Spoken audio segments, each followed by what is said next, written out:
Hey friends, so today's trumpet thought for you is frankly not an original idea for me. And I'm not even sure it's original from the person who I'm going to steal this idea from, but it's an idea that's been really impactful for me. And so because of that, I want to share it with you.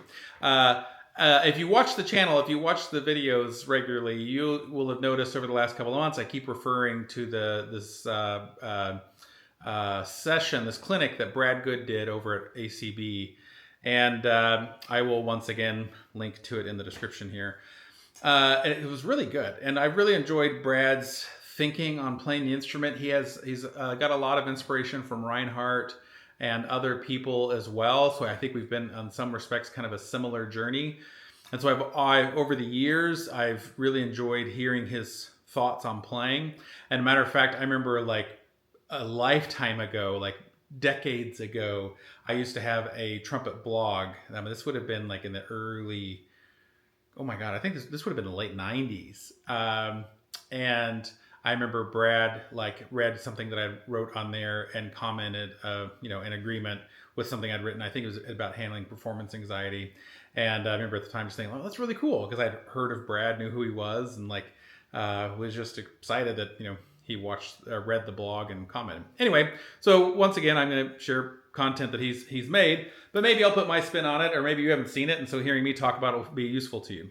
So essentially, what he talks about in that video is he talks about how when we play the trumpet, there's really kind of two ways you can play it. You can play the instrument where it's either a resonator or an amplifier.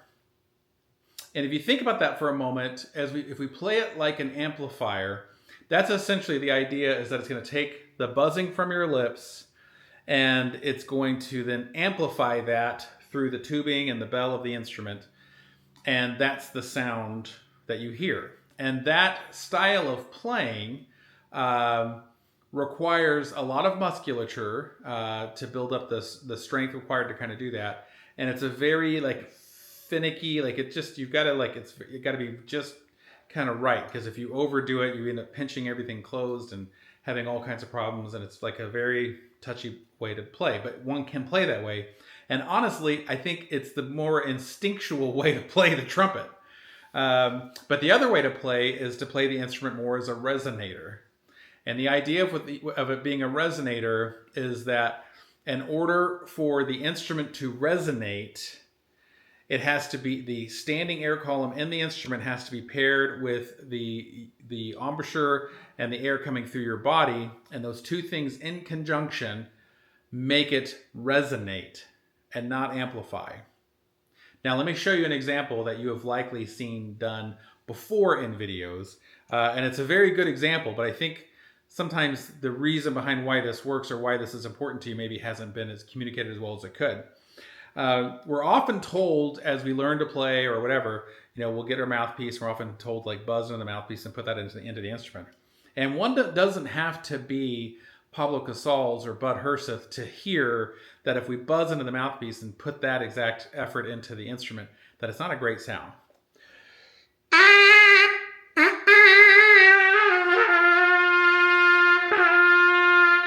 So I'll buzz the right pitch even.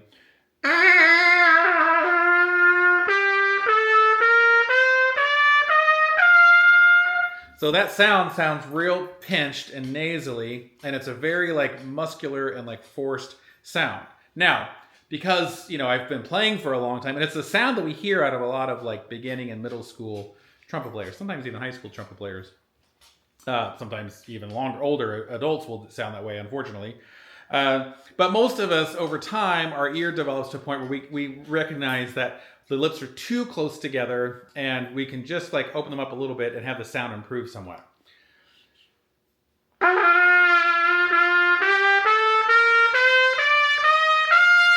And so we'll kind of play with that sound, but it's still a sound that's very very muscular.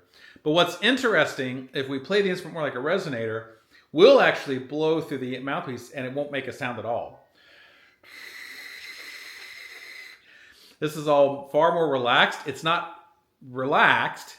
I've got it firmed up a little bit. I did a video where I talked about having a little bit of preset tension here so that you've got a firm base to set this against. But it's kind of relaxed in the middle, and it's even slightly opened. for me, playing this mouthpiece. And that doesn't buzz at all.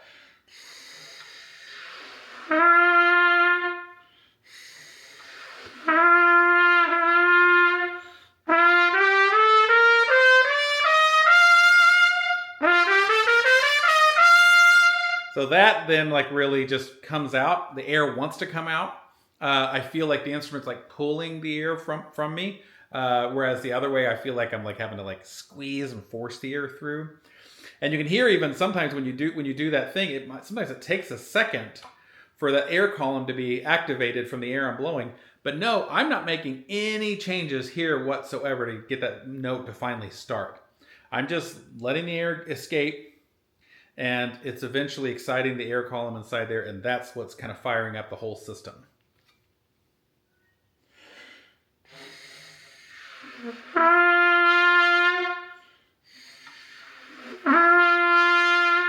And it's not the pressure from the instrument, because I can push back with the mouthpiece. I mean, I'm pushing so much that hurts. It won't make a buzz, so it's not that that's causing it. It's the standing resonance, the standing wave of air in the horn.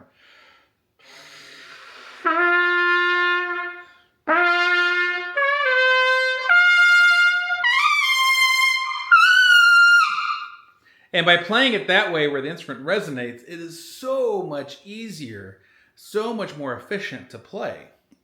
It doesn't take anywhere near the effort that it would normally. So that was, playing G, D, G, D, G up to G above high C. If I do that as an amplifier, which I kind of hate to do that because I've got a gig tonight, but I'll do it this one time. I don't want to reinforce bad habits before I got to go play a show. But I'll do it so you can hear it.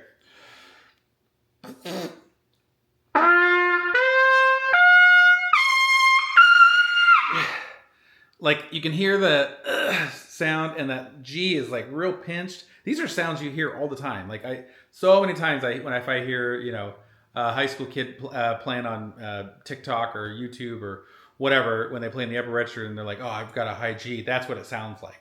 And I don't say that to be insulting towards them at all, because it's the intuitive way that your brain tells you this is how to play the trumpet. That's how it seems to work.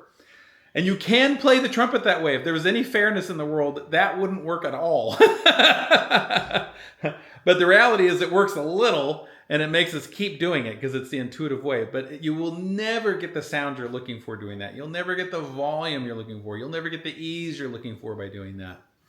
So I want you to really think about that difference between, don't think of the instrument as an amplifier. Think about it as a resonator, and really just experiment with that, and experiment with this idea of just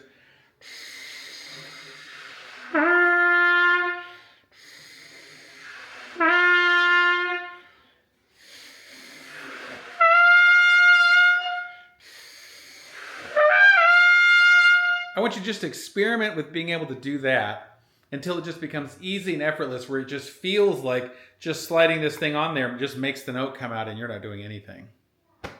All right? Give that a shot. Be patient.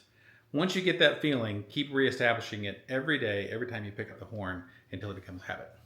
Good luck, friends.